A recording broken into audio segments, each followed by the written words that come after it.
Você tem um plano para os próximos 365 dias? A Unimed tem. Planos que cooperam com a saúde da sua empresa e com a economia local.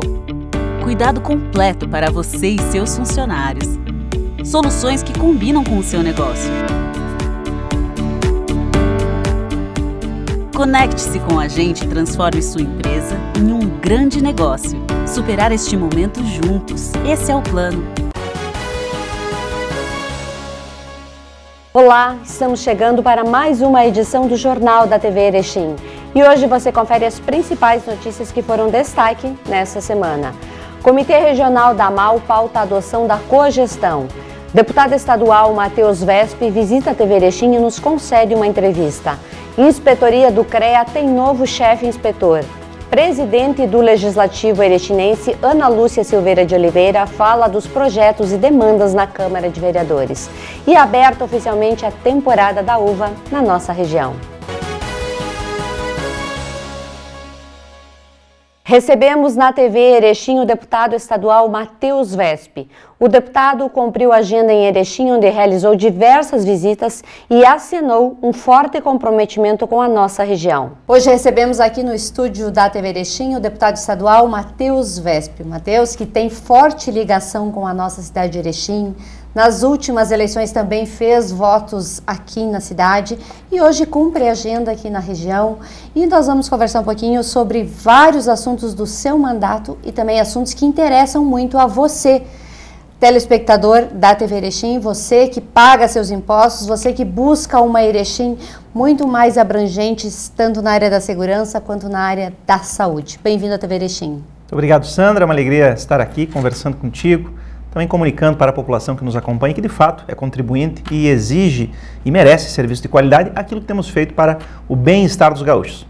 Matheus, o teu trabalho vem sendo realizado em parceria com o governo, porque eu acredito que tu também não tem aquela coisa de oposição e situação, aprovando sempre bons projetos que rendem bons resultados para todo o gaúcho.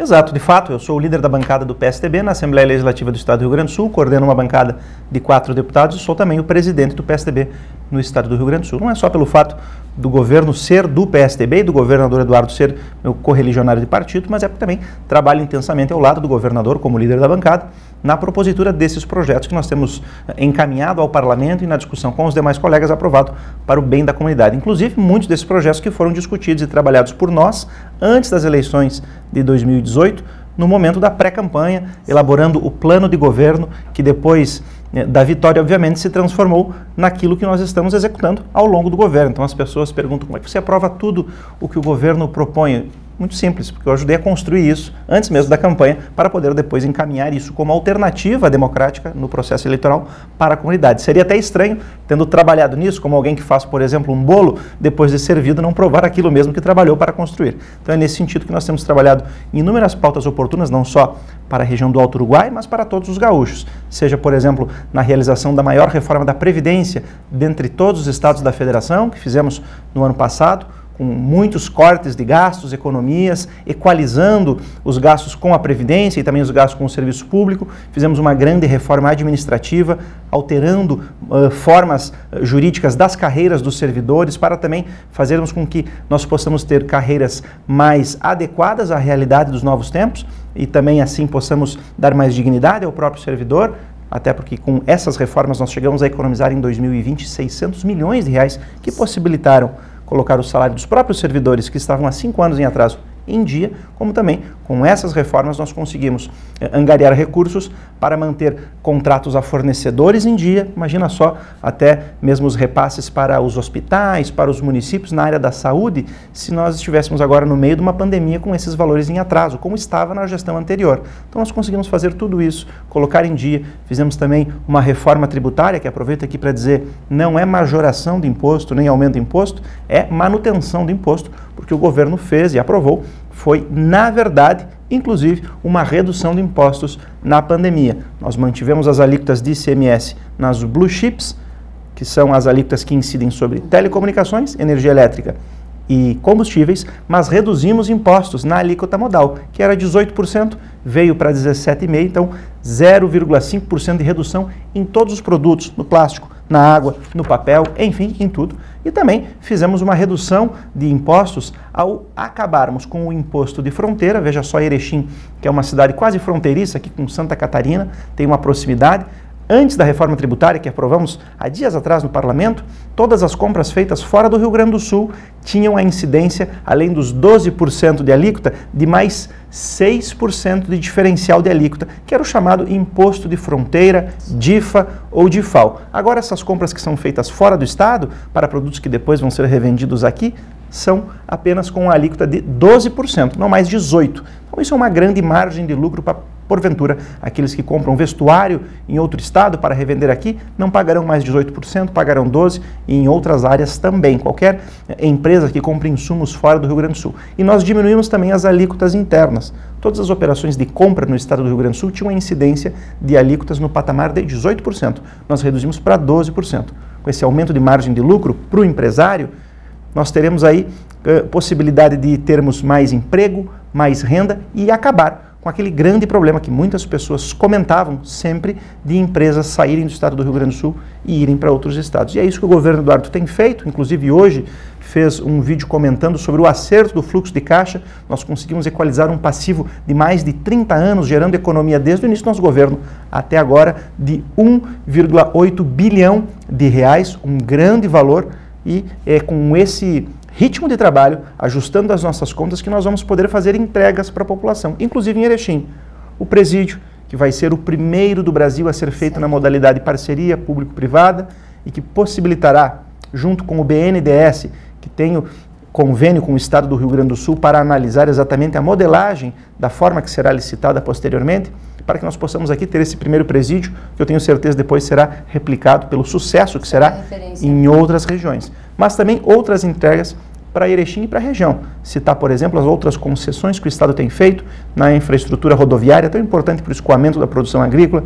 Veja só que aqui na região o Estado tem trabalhado para conceder para a iniciativa privada a IRS 324, que liga Passo Fundo a Nova Prata, e a IRS 135, que liga Passo Fundo a Erechim. É com esse fluxo que liga toda essa grande região, aumentado, duplicado, com investimentos da iniciativa privada, que nós vamos fazer com que também a nossa região cresça e muito, principalmente não só com esses investimentos na infraestrutura rodoviária, mas com investimentos na infraestrutura aeroportuária, seja pelo novo aeroporto Passo Fundo, que passa por uma reforma que será entregue em outubro e que é um aeroporto regional, vai ser o segundo maior aeroporto do estado, depois do aeroporto Salgado Filho, vai possibilitar que toda a nossa região norte, e falo toda a nossa região, porque embora eu tenha nascido em Passo Fundo, mas como falei, meu pai viveu aqui em Erechim por muitos anos, meus avós moraram a sua vida toda aqui também, me considero, de certa forma, erechinense também.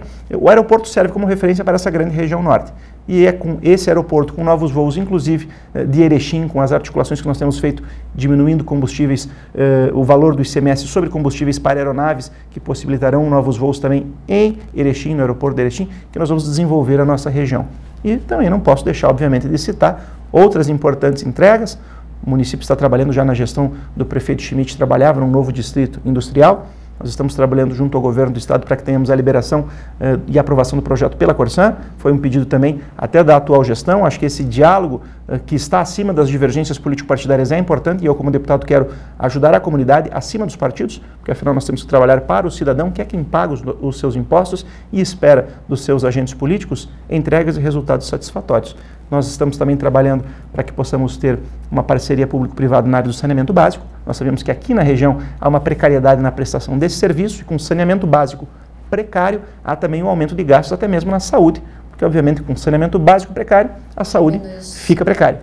E é com um contrato com a iniciativa privada por meio de uma PPP que nós vamos conseguir também grandes e volumosos investimentos para a área do saneamento aqui em Erechim. São essas algumas das mudanças que nós temos proposto lá no Parlamento, em consonância também com os vereadores da região, enfim, com todos os agentes políticos que querem fazer a boa política. Aqui em Erechim nós temos o Hospital Santa Terezinha, que é um hospital referência para muitas cidades aqui do estado. Muitas pessoas vêm serem atendidas aqui. Precisamos diminuir o déficit que o hospital tem há muitos anos já e também credenciar novos serviços. De que forma o deputado está trabalhando nessas pautas que são importantes para a região? De fato, os dois hospitais que quero citar aqui, tanto Santa Terezinha como o Hospital Caridade, são hospitais importantíssimos, um atuando junto ao SUS, outro na área de filantropia, mas ambos com uma capacidade de dar atendimento à nossa comunidade. Nós temos trabalhado com encaminhamento de recursos, de emendas parlamentares, por intermédio dos nossos vereadores, que estarão comunicando esses mesmos valores e essas entregas nos próximos dias. Aí uma boa notícia, uma boa nova para todos os cidadãos de Erechim, mas também estamos trabalhando junto à Secretaria de Saúde do Estado do Rio Grande do Sul para que nós possamos ter atualização dos critérios e dos valores dos contratos, principalmente com relação ao Hospital Santa Terezinha. Hoje mesmo pela manhã conversei com a secretária Arita Bergman, que me comunicou que no dia de hoje o governador se reuniu novamente com os funcionários da Secretaria de Saúde para analisar esses critérios. Quais são, afinal, os elementos que farão com que você possa conceder para um determinado hospital determinada quantia de valores e recursos para custear esses serviços. Certo. É visível que no Hospital Santa Terezinha há, com relação aos critérios hoje praticados pelo Estado, um déficit, por exemplo, daquilo que se gasta para executar o serviço e aquilo que de fato se recebe por parte do Estado. É a atualização desses contratos que nós vamos trabalhar, inclusive com uma reunião da comissão que trabalha com os hospitais no Estado do Rio Grande do Sul, junto com a Secretaria de Estado, para que no final desse mês, janeiro, nós possamos ter, quem sabe, definitivamente a alteração desses critérios. Se porventura tivermos hoje a aprovação por parte do governador Eduardo Leite dessas novas propostas encaminhadas pela secretária Arita e também o consenso de todos aqueles conselheiros que trabalham e falam em nome dos hospitais e que obviamente terão que aquecer também com essa proposta de alteração desses critérios, inclusive os representantes do Hospital Santa Terezinha que vão participar dessa reunião no final de janeiro para deliberar sobre esses novos critérios e com a concordância de todos poderemos aí sim encaminhar novos contratos e novos valores para custear aquilo que é o necessário para que possamos dar uma boa saúde a todos os nossos cidadãos. Nós temos um IPVA que é acima do valor de alguns estados. Por exemplo, Santa Catarina, a alíquota é menor. O Rio Grande do Sul é uma das maiores.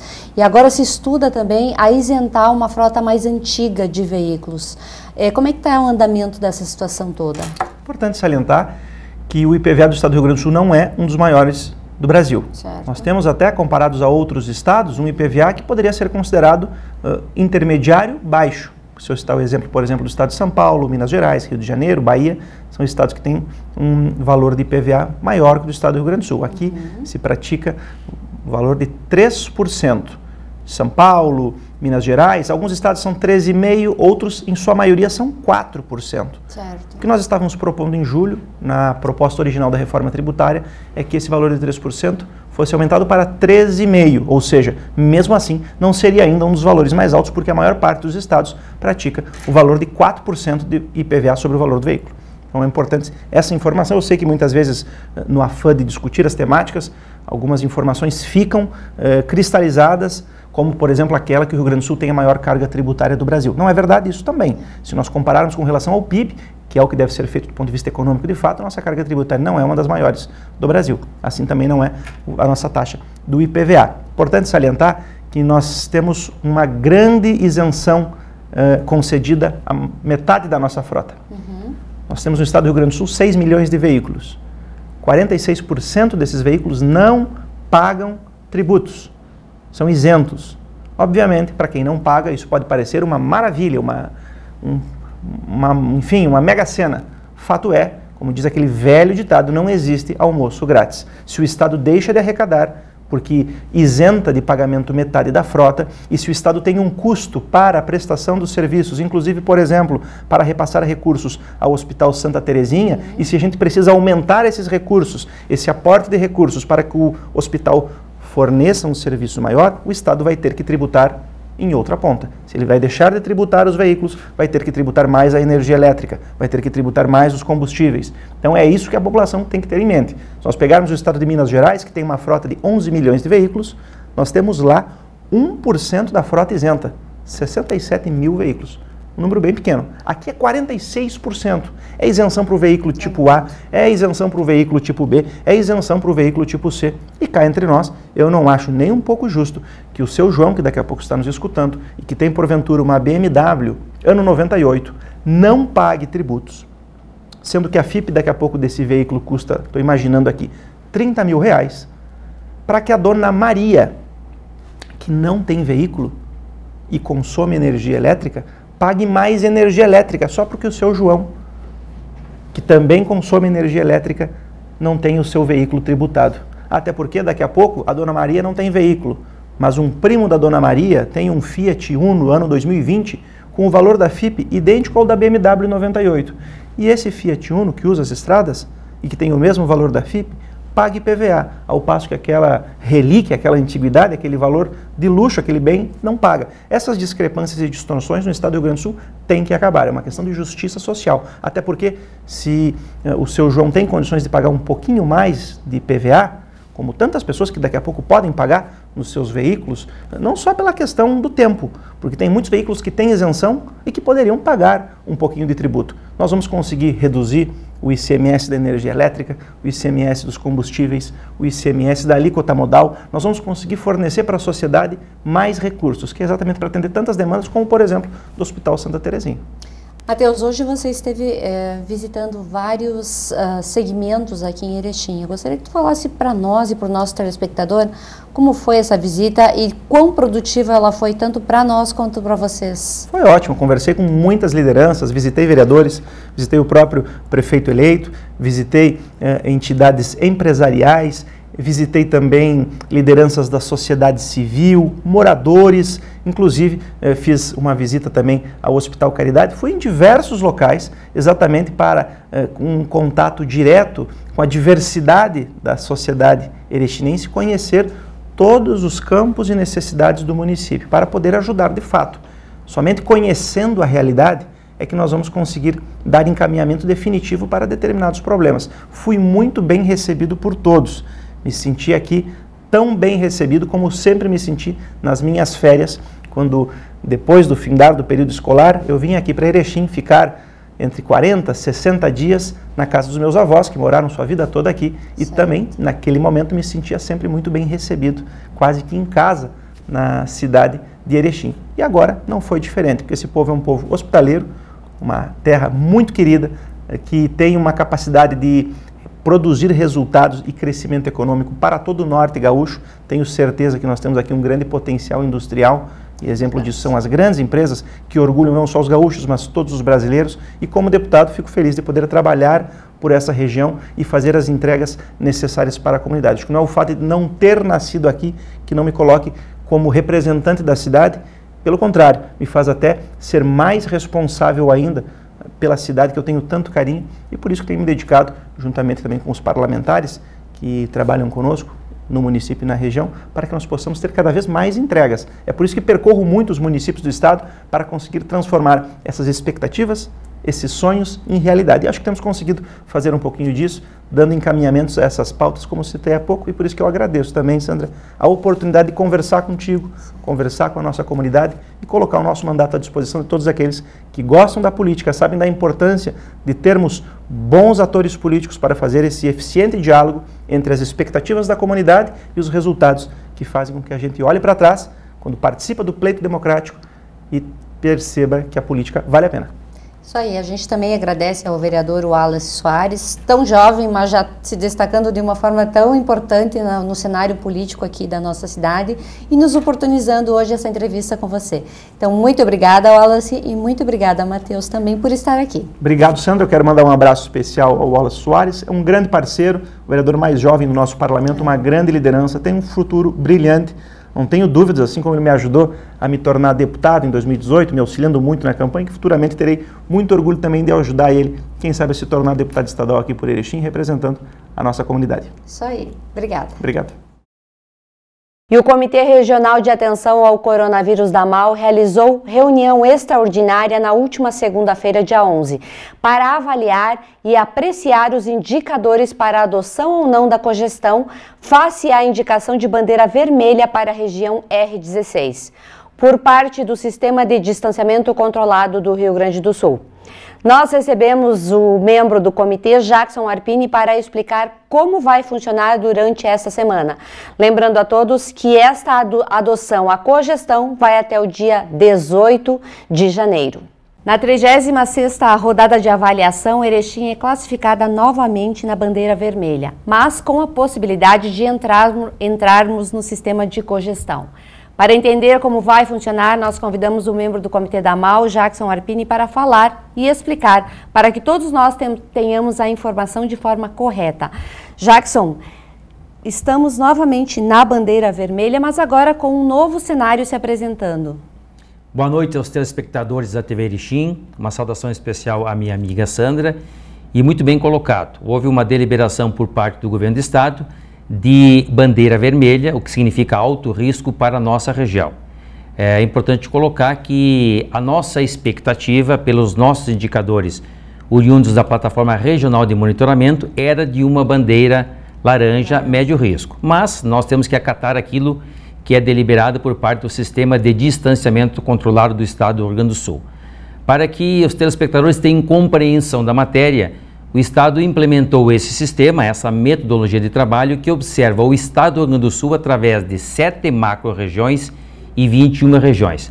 Nós pertencemos à macro-região norte, no qual nós temos os municípios de Passo Fundo e de Palmeira das Missões como parceiros nessa macro-região, e pertencemos à região 16, que é uma das 21 regiões, no qual estão inseridos todos os municípios do âmbito da MAU.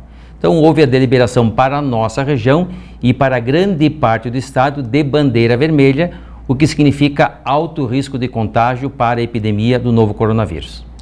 A partir de hoje entramos então com status de bandeira laranja. O que isso muda na nossa rotina diária? O governo do estado, no final do ano passado, através de um decreto, publicou a possibilidade de cogestão ou gestão compartilhada entre o estado e os municípios, entre os municípios e o estado, mediante, é claro, uma série de requisitos legais. As regiões deveriam elaborar um plano regional estruturado de prevenção e enfrentamento à epidemia do novo coronavírus. Esse plano deveria contemplar os protocolos sanitários para uma bandeira menos restritiva, e esse plano deveria ter aprovação de no mínimo 2/3 do colegiado dos prefeitos. Então, esse plano foi elaborado pelo Comitê Regional de Atenção ao Coronavírus. Esse plano foi levado à apreciação do colegiado dos prefeitos no nível da MAU e houve esta aprovação. A partir desse momento, cada município elaborou o seu plano estruturado com um responsável técnico, que era uma obrigatoriedade legal. Esse plano ele tinha que estar bem fundamentado no que diz respeito aos protocolos de uma bandeira menos restritiva e tinha que ter, por uma obrigação técnica, um médico responsável. Então, cada município elaborou o seu plano, cada município levou o seu plano ao comitê municipal e cada município publicou o seu decreto aprovando este plano estruturado. A partir dessa série de ações, a região então ficou habilitada a utilizar ou não a prerrogativa da cogestão. Neste caso, nós entendemos que havia indicadores suficientes para fazer uso desta prerrogativa. É importante colocar para os telespectadores que quando nós estruturamos este plano para a adoção de uma bandeira menos restritiva, nós adotamos os seguintes critérios. Nós colocamos 3 válvulas importantes de segurança que nós chamamos de gatilhos, que seriam o número de casos ativos, as taxas de ocupação das alas Covid, tanto para leitos clínicos como para leitos de UTI, e também o número de óbitos. Então, a cada avaliação, nós fizemos comparativos, paralelos, gráficos, para estabelecer se temos ou não condições de adotar a cogestão. Nessa semana, fazendo esta avaliação, fato que ocorreu na reunião de ontem, uma reunião extraordinária, nós entendemos com uma certa segurança que a região pode então adotar para esta semana a cogestão. Embora a gente esteja numa curva descendente, a gente sabe que os clubes já liberaram acesso para piscinas, para as pessoas estarem lá nos finais de semana e também durante a semana quem está de férias. Os restaurantes também sempre foi uma preocupação e os bares. Esses 3 fatores, como é que se trabalha agora? O que nós estabelecemos no nosso plano estruturado a nível regional e que, como já mencionei, cada município aprovou o seu, é que na deliberação de bandeira vermelha, a cogestão permite que a região adote uma bandeira menos restritiva, no caso uma bandeira laranja, no qual deve seguir obrigatoriamente todos os protocolos sanitários da bandeira laranja, ou seja, os protocolos estabelecidos pelo Sistema de Distanciamento Controlado do Estado do Rio Grande do Sul. Então, nós não alteramos no que diz respeito aos protocolos, nós apenas reduzimos a restrição da bandeira. Nós migramos de uma bandeira vermelha para uma bandeira laranja. Porém, todos os protocolos da bandeira laranja devem ser adotados com o maior rigor. Se as pessoas relaxarem em alguns cuidados de higiene, como por exemplo o uso da máscara, que agora com o calor ela atrapalha um pouquinho, ela incomoda, ela é desconfortável, podemos ter um problema sério ali na frente nos hospitais? Sandra, importante colocação. Nós temos que colocar para os telespectadores que nós só podemos utilizar a cogestão mediante indicadores favoráveis. Certo. Isso é extremamente relevante. Então, eu fiz menção a casos ativos. Nós estamos desde novembro numa curva decrescente de casos ativos. Isso é extremamente importante. Nós saímos de 1.081 casos ativos e, segundo o último boletim que foi divulgado na segunda-feira, nós estamos com apenas 200 casos ativos para o universo monitorado. Certo. Qual é o universo monitorado? 34 municípios, aproximadamente 240 mil habitantes. Então, é um número aceitável para um período pandêmico.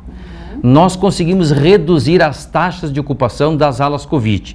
Nós estamos com 34,78% de ocupação para leitos de UTI e nós estamos com 10,63% para leitos clínicos. Certo. Nós já tivemos estes indicadores acima de 80% no período mais crítico. Então, isso também foi avaliado com muito critério e foi um dos fatores que permitiu a adoção da cogestão. E nós estamos verificando também uma redução no número de óbitos. Obviamente que nesta avaliação nós observamos inúmeros dados, mas esses são as três válvulas de segurança que permitem a adoção ou não da cogestão. Portanto, se houver alteração nesses indicadores, um crescimento expressivo de casos ativos por causa da negligência da população, no que diz respeito à utilização dos protocolos sanitários.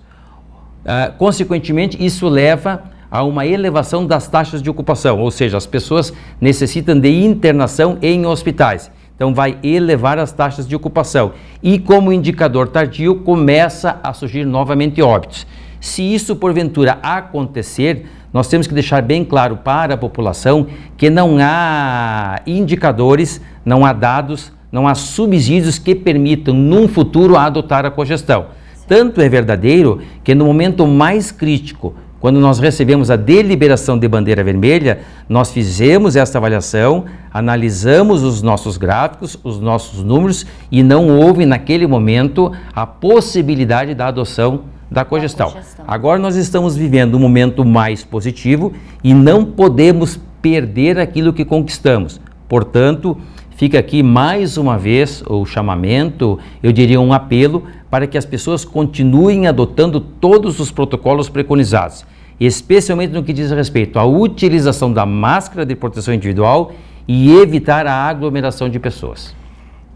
Daqui a pouco iniciamos um processo de vacina. O Brasil já fez essa compra das vacinas, os estados já estão se organizando. Então, provavelmente em março, abril, teremos vacina sim aqui na nossa região. Como vai funcionar? Nós estamos, como você muito bem colocou, muito próximos da imunização. Houve um pronunciamento por parte do ministro Pazuello.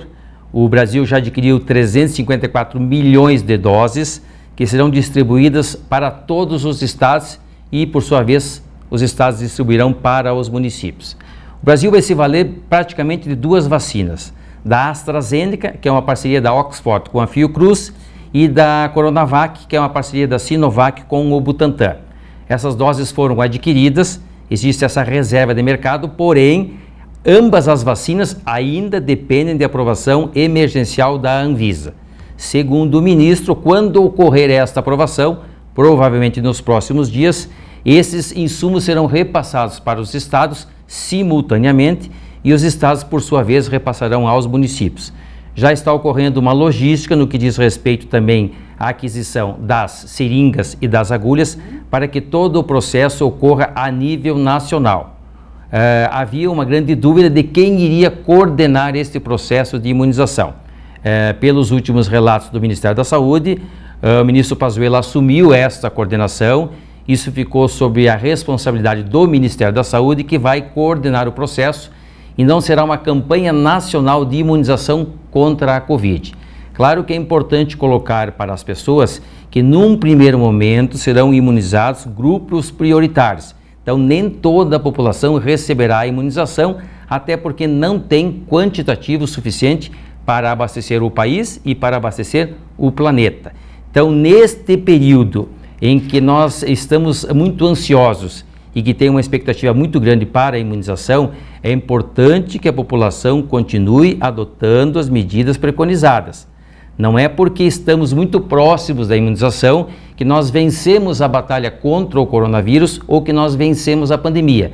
Nós precisamos continuar em alerta, nós precisamos continuar vigilantes, nós temos que deixar bem claro que a nossa região recebeu classificação de bandeira vermelha, o que significa alto risco de contágio, apenas nós estamos utilizando a prerrogativa da cogestão. E nós estamos percebendo, pelas nossas avaliações, que provavelmente haverá, em decorrência dos feriados de final de ano e em decorrência das férias, provavelmente haverá uma mudança na curva epidemiológica de casos ativos.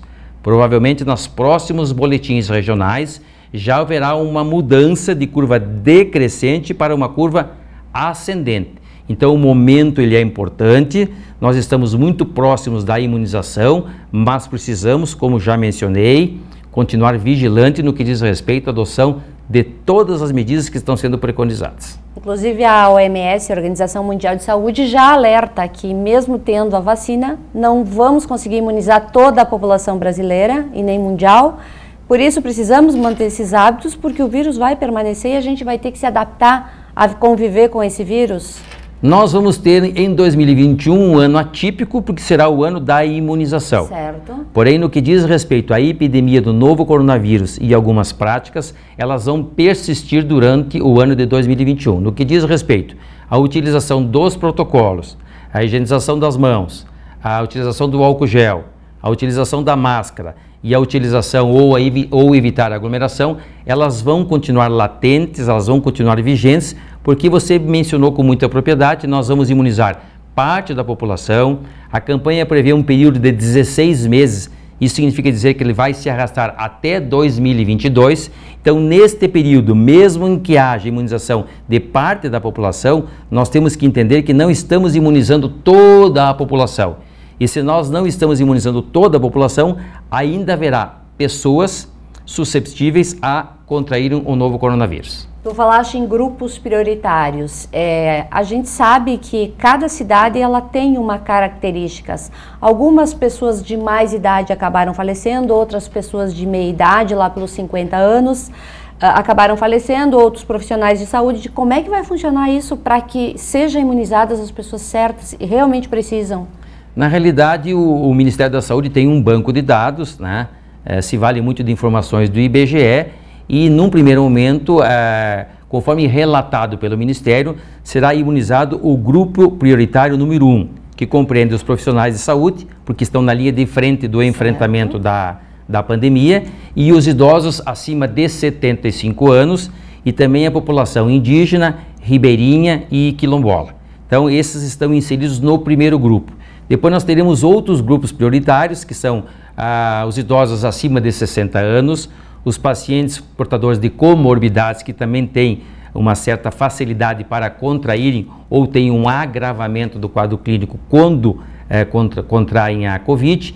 E também está previsto a imunização dos professores, do pessoal do sistema prisional, dos grupos de policiamento e de salvamento e outros grupos. Então, isso não imuniza toda a população, imuniza parte da população. Isso vai produzir resultado, porque há uma diminuição na circulação do vírus, porque não é o Brasil que está imunizando, é o mundo que está imunizando.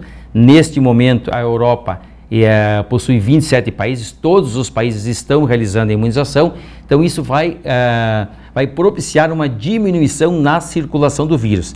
Nós vamos ter um período mais promissor, mas não é porque estamos afirmando que teremos um período mais promissor que a população pode negligenciar ou abandonar os protocolos sanitários. Verdade. Jackson, obrigada por todas as orientações e que a população realmente se ajude para que a gente passe por essa fase. Já passamos a pior, mas que passe essa finaleira aí de forma mais segura e com mais saúde. Também é importante colocar, Sandra, aproveitando a oportunidade, que o Ministério já anunciou que começa a imunização na melhor data, a partir agora de janeiro ou meados de fevereiro. Porém, não há vacina para toda a população. E nós temos que pedir, então, compreensão, serenidade e maturidade neste momento para que todo o processo ocorra de forma ordenada. Há um planejamento, já mencionamos no primeiro momento um grupo, mas temos que deixar claro para os ouvintes e para os telespectadores que não há imunização neste momento para toda a população, porque nós estamos falando em imunizar o planeta.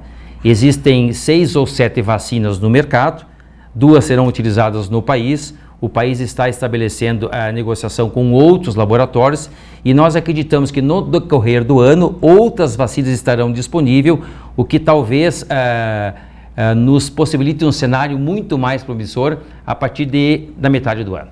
Ok, obrigada. No próximo bloco você confere. Presidente do Legislativo Erechinense, Ana Lúcia Silveira de Oliveira, fala dos projetos e também das demandas na Câmara de Vereadores. E nós também batemos um papo com o inspetor do CREA, que é o novo chefe aqui em Erechim.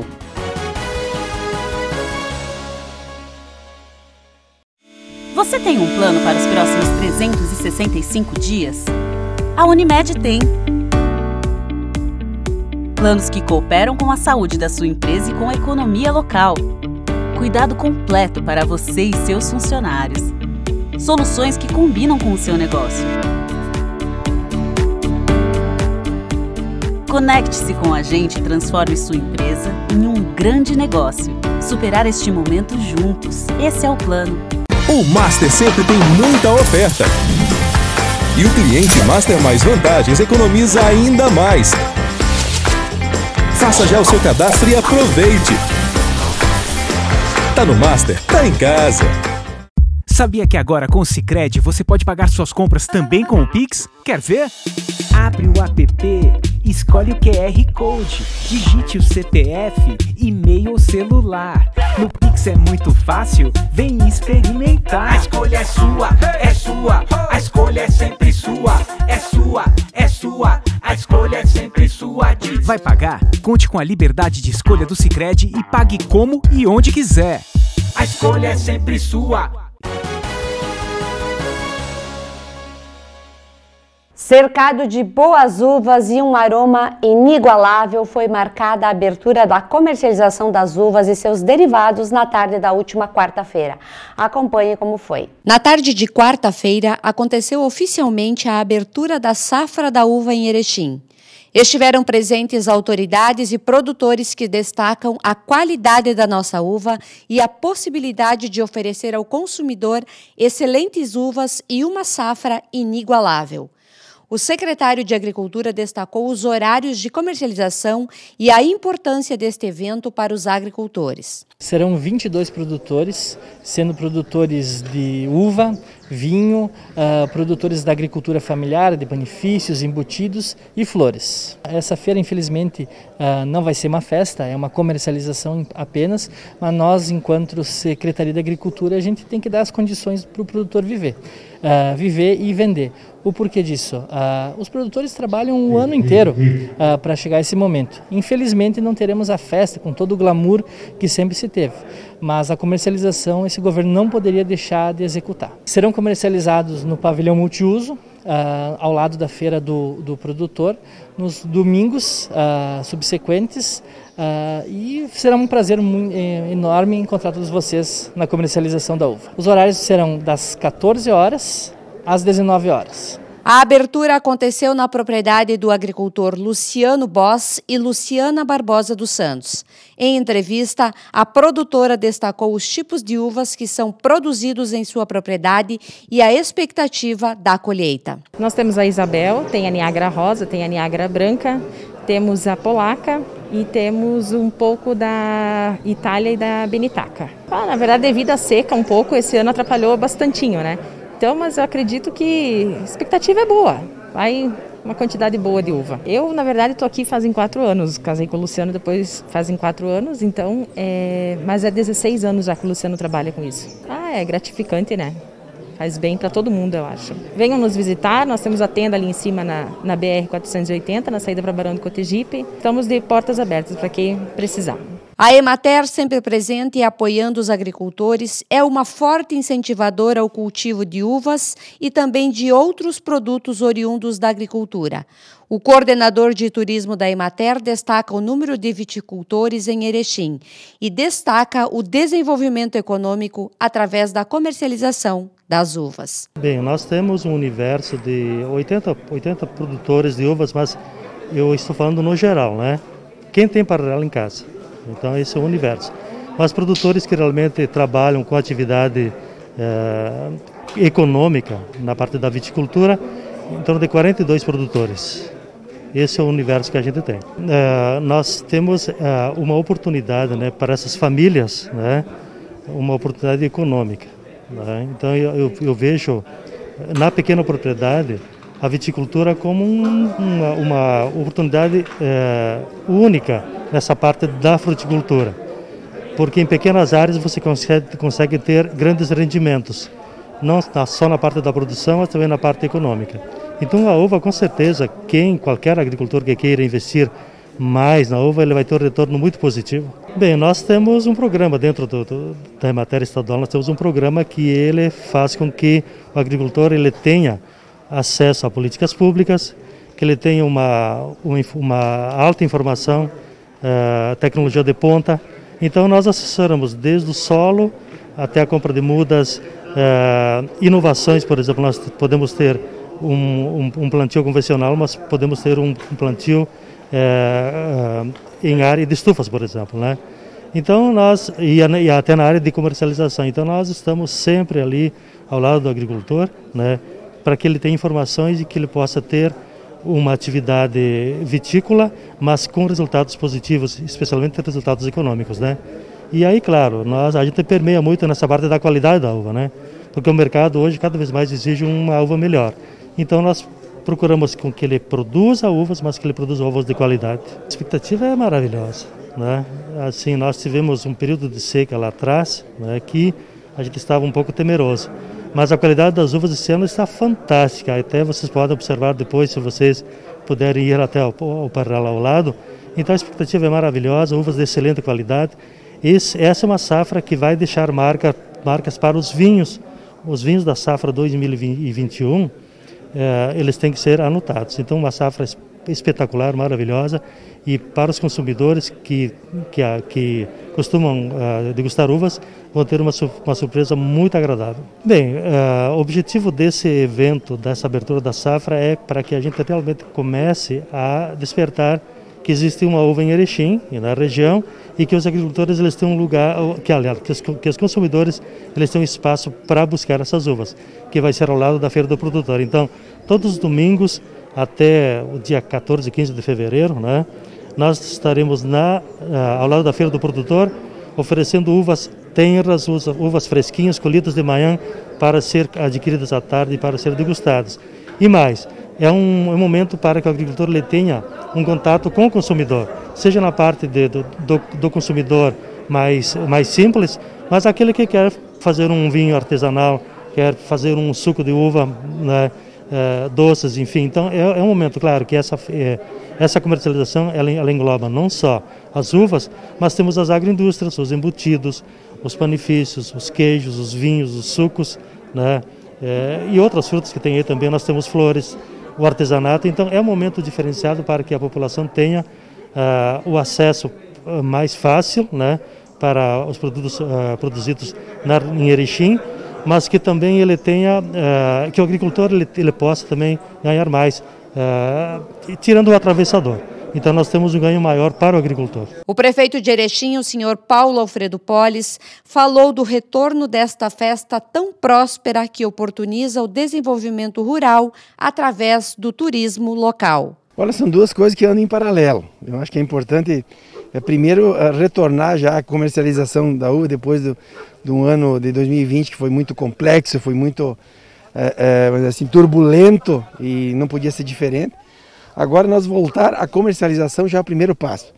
Eu acho que o turismo gradativamente ele vai acontecer.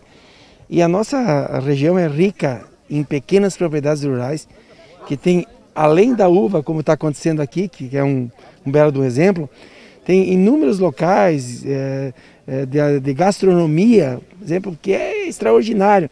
Então nós temos que ir aos poucos redescobrindo esse turismo da agricultura familiar, que é importante e é uma vocação nossa aqui também, da região do Alto Uruguai. E aqui, como é o caso, olha que coisa mais boa que é aqui. É maravilhoso saber que agora estamos retornando à vida, à normalidade devagarinho.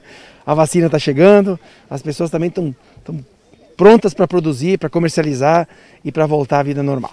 O secretário de Cultura, Esporte e Turismo destacou o patrimônio cultural que temos através das nossas parreiras. Exatamente, a produção da uva, né, a comercialização da uva, o parreiral, cidade de Erechim já foi uma referência nacional na produção da uva. Mesmo no momento como o que estamos vivendo, isto tem uma riqueza cultural, turística, né? Que embora tenhamos protocolos, né, vigentes a cumprir e, como disse o prefeito Polis, isso será cumprido sempre com as determinações necessárias através do nosso comitê Covid, mas o significado cultural, étnico e também turístico, né, nós precisamos entender que ele não pode parar em função do momento que estamos vivendo. Então somos uma cidade de um diferencial enorme, né, do ponto de vista das etnias, né, e o turismo, sem dúvida alguma, né, para a comercialização que acontecerá nos próximos 5 domingos consecutivamente, né, terá a oportunidade de experimentar o produto, conhecer a cidade, né, aproximar-se dos equipamentos turísticos e culturais que temos à disposição de todos e de todas, não só da região do Alto Uruguai, como também de todos os visitantes que, porventura, vierem à nossa cidade em função desse momento tão especial que reúne, né, e transversaliza a cultura com a agricultura, com os produtores, né, porque a cultura simbólica, que é um eixo estratégico da Secretaria, o reconhecimento das atividades que não são artísticas, mas são culturais, para nós é de fundamental importância. Então convidamos a todos para que estejam durante o período da comercialização e fora da comercialização nos domingos, né, o produto estará disponível nos mais variados pontos da cidade. Aproveite este momento para saborear as mais diversas variedades de uvas produzidas em nossa região. A comercialização acontece nos próximos 5 domingos no pavilhão anexo à Feira do Produtor. Com uma visão arrojada, o jovem engenheiro civil Gilmar Fiebig Filho assume como novo chefe inspetor do CREA em Erechim. Nós o convidamos para um bate-papo. Acompanhe. Eleita a nova gestão do CREA do Rio Grande do Sul aqui em Erechim, e nós convidamos hoje o inspetor chefe Gilmar Fiebig Filho para falar um pouquinho sobre este período de transição de função e as atividades realizadas pelo CREA aqui na nossa cidade. Bem-vindo, Gilmar. Obrigado pela oportunidade. Boa tarde a todos. Então, assumimos o CREA, a inspetoria local de Erechim e a coordenadoria da região, que é Erechim, Passo Fundo, Carazinho, na última sexta-feira, dia 9, né? E temos grandes desafios pela frente, liderando aí um grupo de engenheiros, agrônomos de toda a região.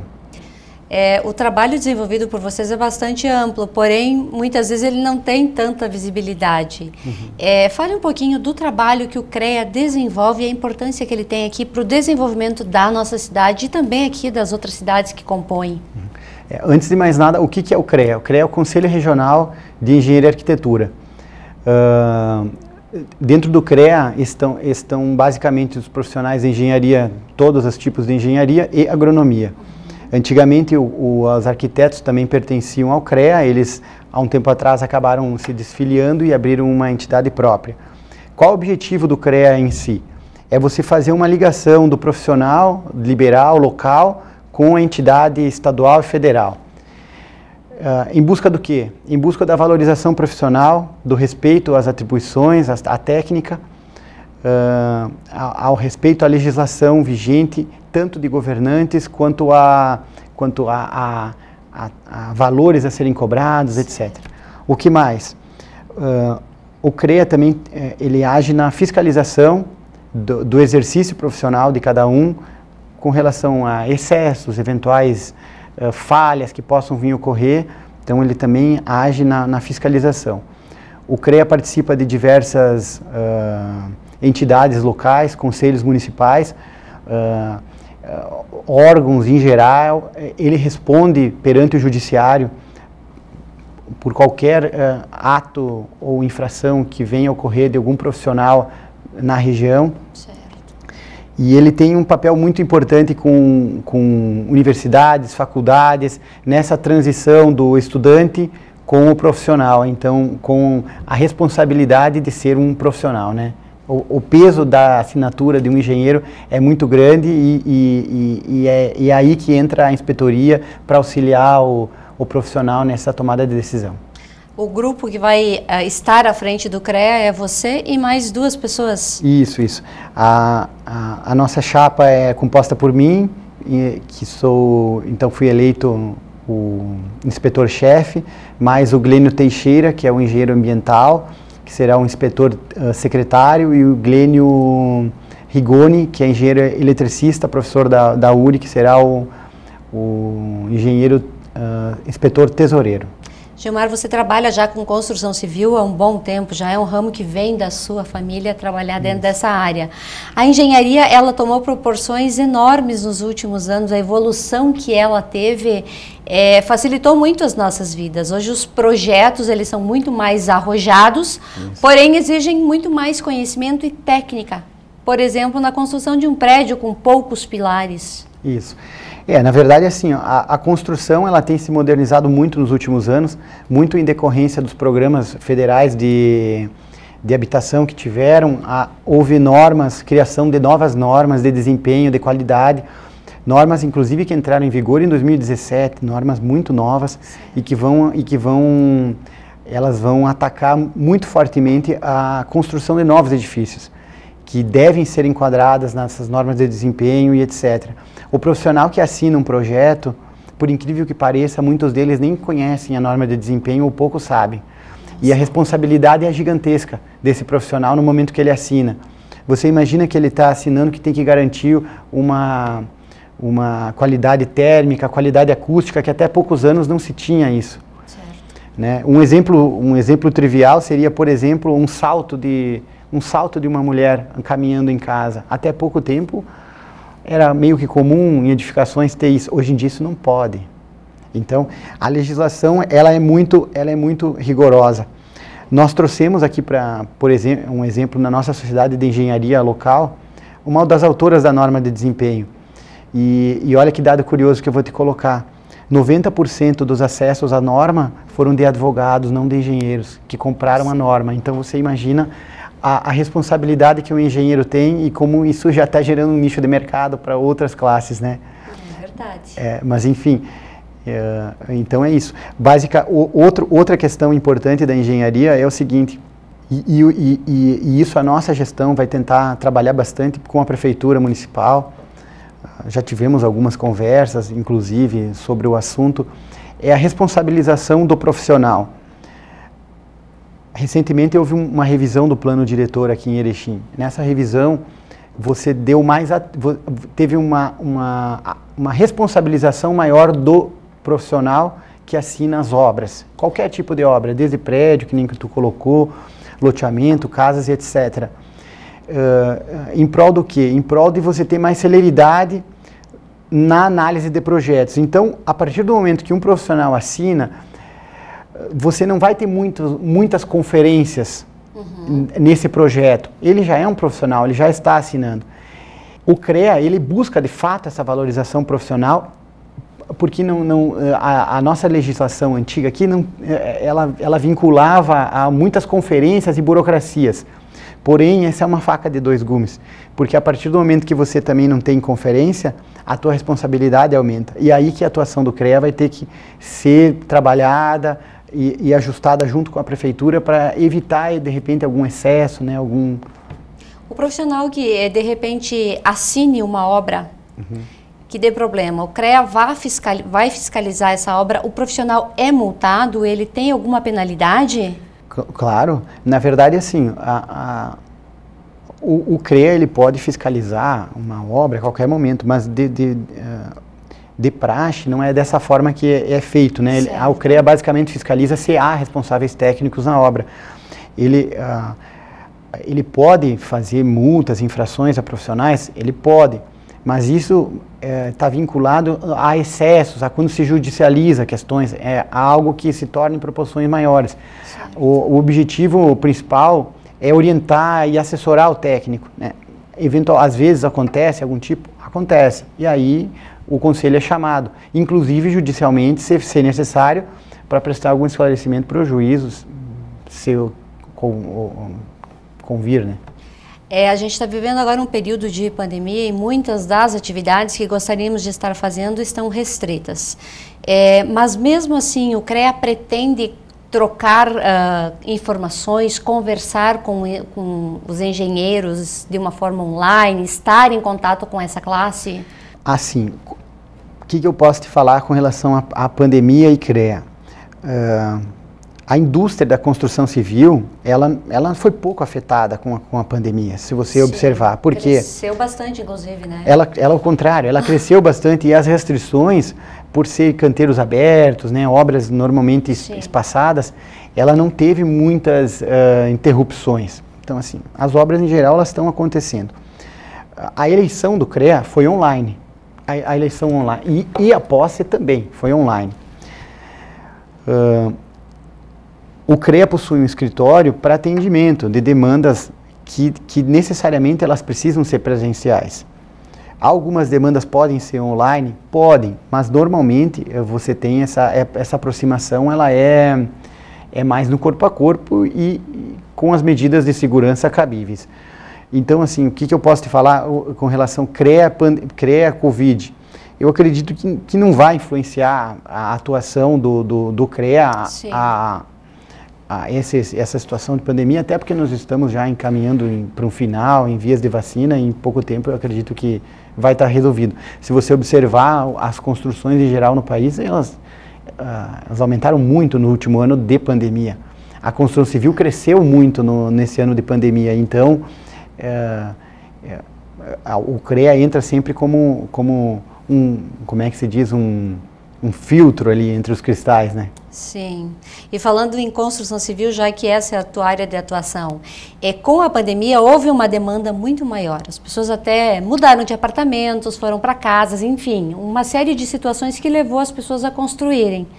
E a matéria-prima? Teve aumento? Teve aumento. Aí agora é outro cenário, né? Pois é. É o Gilmar falando como empresário da construção civil. Nós estamos vivendo um momento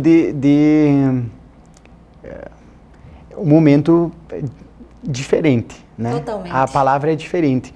Houve um aumento real considerável de todos os materiais de construção. A expectativa é que haja um aumento muito expressivo do valor dos imóveis nos locais, né, em todas as cidades, e em breve, porque a partir do momento que você começa a ter um custo muito maior para produzir, esse preço vai acabar sendo repassado e é normal que haja um aumento. Eu não posso te precisar quanto, mas eu acredito que vai ser bem substancial o aumento que vai ocorrer no preço dos imóveis. Hoje está tendo uma falta de matéria, algumas matérias-primas não tem no mercado para comprar, então assim está muito difícil de você comprar, por exemplo, aço. Material hidráulico em grande quantidade. Teve alguns períodos de dezembro que as empresas não estavam aceitando pedido. Empresas multinacionais, então é algo assim curioso, sabe? Nunca ocorreu. Eu acho que é um período de ajuste global, de produções, de escalas, muito em função da pandemia, e que nós temos que ir nos adequando a esse momento e nos adaptando o mais rápido possível, porque a construção no Brasil hoje, com os juros baixos do jeito que estão, elas tendem a ser a bola da vez até 2023, né? Eu imagino.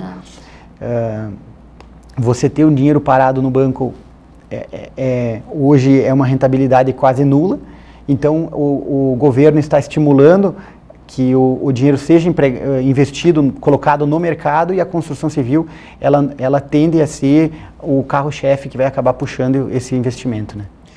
A gente vive hoje numa cidade de concreto, não só aqui, em vários lugares do mundo é assim, é concreto. Mas com a pandemia, a busca por casas, por espaços verdes aumentaram. A gente pode contar com prédios mais sustentáveis nessa questão ambiental? A sustentabilidade, ela depende muito do profissional que vai encaminhar o projeto. Certo. É algo pessoal que a empresa irá colocar. Eu acredito que é um ótimo caminho. É, né? Uma tendência. É uma tendência. Porém, às vezes, em alguns tipos de construção, ele se inviabiliza pela questão econômica. Durante essa revisão do plano diretor que houve em Erechim recentemente, muito foi tocado nesse assunto, porque é algo que precisa ser levado em conta. Às vezes é um pouco intangível e de difícil aplicação. Eu, falando como empresário, na nossa empresa, nós sempre colocamos diversos aspectos ambientais nas nossas edificações, desde aproveitamento de água da chuva, painel solar, áreas verdes. Então, mas não existe uma legislação que te obrigue a fazer isso. Tá. Então, talvez por esse motivo fica muito da consciência de cada um e do argumento de venda. Ok. Muito bem, então hoje nós conversamos com o Gilmar Fiebig Filho, que assume o CREA como inspetor e chefe também, juntamente com o Glênio Rigoni e o Glênio Teixeira. Nós desejamos sucesso para vocês e que a construção civil continue dando bons frutos e que as pessoas tenham essa possibilidade de ter a sua casa própria, seu apartamento próprio, num lugar agradável e de preferência aqui na nossa cidade. Obrigada, Gilmar. Obrigado a todos. Obrigada. Ana Lúcia Silveira de Oliveira, presidente da Câmara Municipal de Vereadores neste ano de 2021. Ana pretende ampliar a comunicação com todos os setores de Erechim e, principalmente, aproximar o cidadão do Legislativo. Estamos hoje como presidente do Poder Legislativo, representando todos os vereadores. E a nossa tarefa aqui é de estarmos mais próximos da comunidade, auxiliando em todo esse trabalho neste ano que para nós é um ano que acreditamos que seja um ano de superação. Superação no combate a todos os nossos problemas, aos nossos desafios que temos aí pela frente.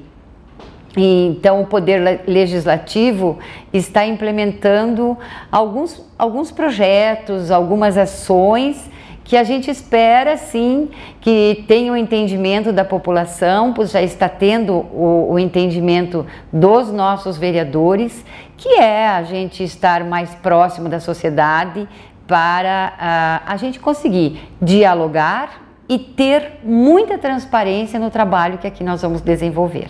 O que nós desejamos e estamos trabalhando com toda a equipe de comunicação? Exatamente essa linguagem, esse fato de estarmos nos comunicando da melhor forma possível com a sociedade, ouvindo a sociedade. Nós precisamos ouvir a sua demanda, ouvir os seus anseios e procurar fazer todo esse encaminhamento. Então, a Câmara está abrindo canais de comunicação. Nós estamos aprimorando todo um trabalho que foi já construído ao longo de todo esse tempo, mas agora buscando essas novas tecnologias que a gente tem em mãos e que são usadas por todos, e estamos trazendo então para a Câmara para melhorar essa comunicação. A Câmara Cidadão também vai fazer esse papel de aproximação, conforme explica a presidente. É nós darmos ainda mais transparência para a Câmara, trazer para dentro da Câmara a participação do cidadão, trazer aquela pessoa, aquele presidente lá do bairro, aquele morador lá do bairro, para que venha trazer aqui a sua opinião, para que dê as suas ideias, para que traga as necessidades do seu bairro, para que a gente consiga ajudar. Trazer as coisas boas da nossa cidade, né? Mostrar as coisas boas da nossa cidade, as riquezas da nossa cidade, a potencialidade, eu sempre digo assim, ó, nós moramos numa cidade que é referência mundial em termos de arquitetura, em termos de organização social, e muitas vezes a gente só dá esse valor quando a gente sai daqui, Sandra, né? Que a gente vê que a gente tem uma cidade que tem oportunidades, que tem um espaço físico que nos proporciona segurança, bem-estar, qualidade de vida, que a gente pode fazer uma boa caminhada na nossa cidade com extrema segurança.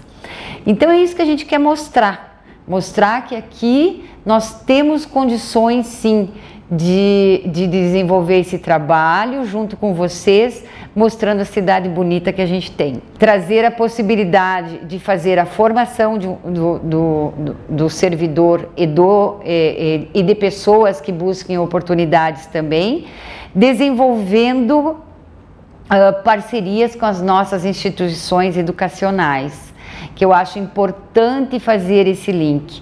A Câmara quer se tornar um agente protagonista também desses projetos que hoje tem na nossa cidade para nós fazermos.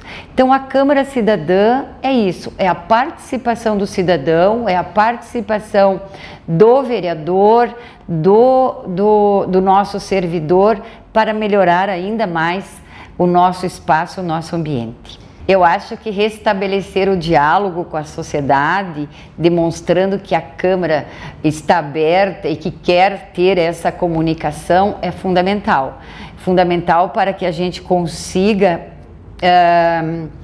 dizer que o Poder Legislativo tem um papel importante, né, na concepção de sociedade, na sua construção de uma cidade e que nós estamos abertos para ajudá-los. Então, estou indo fazer essas visitas em todas as entidades, justamente para ouvir e trazer para cá e ver o que a gente pode ajudar. E também para conhecer ainda mais a cidade. Eu sempre digo, a cidade, ela nos surpreende a cada dia, a cada visita, porque a nossa cidade, ela tem uma potencialidade muito grande em todos os setores, Sandra, seja na prestação de serviço, seja na questão cultural, social, na industrial, enfim, no comércio, ela nos surpreende, né? As pessoas, o capital que nós temos de maior riqueza nessa cidade é o capital humano, sem sombra de dúvida. E aqui nós temos talentos que são fantásticos. Falamos também com a presidente sobre o Hospital Santa Terezinha e as suas necessidades e as medidas que estão sendo tomadas pela Câmara de Vereadores para auxiliar no desenvolvimento das atividades do hospital. O Hospital Santa Terezinha, ele acolhe toda uma população da nossa região. E ele é sempre uma preocupação de todos nós, de nós enquanto gestores, enquanto Câmara de Vereadores. Recentemente, a outra legislatura repassou 870 mil reais para o Hospital Santa Terezinha. Para quê? Para que fossem feitos mutirões de cirurgias e de exames que estão demandados, né? Que estão necessitando serem colocados em dia. E isso foi repassado para o hospital, para a prefeitura. Então, é uma preocupação da Câmara, é uma preocupação da prefeitura e é uma preocupação da sociedade, de nós termos essa instituição fortalecida, que ela tenha uma estrutura física e humana bem organizada para atender às nossas necessidades. E agora, mais recentemente, então, fizemos uma parceria com a RGE, o Hospital Santa Terezinha e voluntários da nossa cidade e a Câmara de Vereadores. Para quê? Para divulgarmos uma campanha que eu entendo como uma campanha maravilhosa que a RGE está fazendo. A RGE, ela tem uma preocupação do bem-estar social muito grande. E esta é uma prova, esta campanha, que é a contribuição do cidadão na sua conta de energia elétrica. Então, cada cidadão, cada família pode optar de fazer uma doação de R$3, de R$5, de R$10, R$55, enfim, conforme a sua condição, né? E também ele pode, se algum mês, alguma coisa assim aconteceu, ele pode também parar de fazer essa doação e depois retomar. Então, essa campanha, ela visa o quê? Diminuir o gasto com a energia elétrica do município. Ela já vai ser descontado, esses R$3 que você vai doar, vai ser descontado da conta de energia elétrica do Hospital Santa Terezinha. Hoje ele gasta cerca de 85, 90 mil reais mensais. Então isso já vai ser descontado da conta. E se exceder esse valor, o hospital pode investir em infraestrutura. Então a gente está fazendo parte, enquanto Câmara de Vereadores, deixando aqui um espaço para que as pessoas possam vir aqui fazer o seu registro na fichinha, colocar na urna e depois encaminharemos então ao Hospital Santa Terezinha, Sandra, que eles farão a sistematização juntamente com a RGE. Muito obrigada e queremos colocar aqui à disposição a Câmara de Vereadores, a todos os cidadãos, empresários, enfim, agradecer a vocês, né, que também fazem parte, e também convidá-los a participar dessa campanha, que é uma campanha tão digna, que é para manter as boas instalações, né, manter a saúde financeira do nosso Hospital Santa Terezinha. Se você quiser rever algumas de nossas pautas, você pode acompanhar através das nossas redes sociais. Agradecemos a sua audiência e desejamos a todos vocês um ótimo final de semana. Nos encontramos novamente na segunda-feira. Sabia que agora com o Sicredi você pode pagar suas compras também com o Pix? Quer ver? Abre o app, escolhe o QR Code, digite o CPF, e-mail ou celular. No Pix é muito fácil, vem experimentar. A escolha é sua, a escolha é sempre sua, é sua, a escolha é sempre sua. Vai pagar? Conte com a liberdade de escolha do Sicredi e pague como e onde quiser. A escolha é sempre sua. O Master sempre tem muita oferta. E o cliente Master Mais Vantagens economiza ainda mais. Faça já o seu cadastro e aproveite. Tá no Master, tá em casa.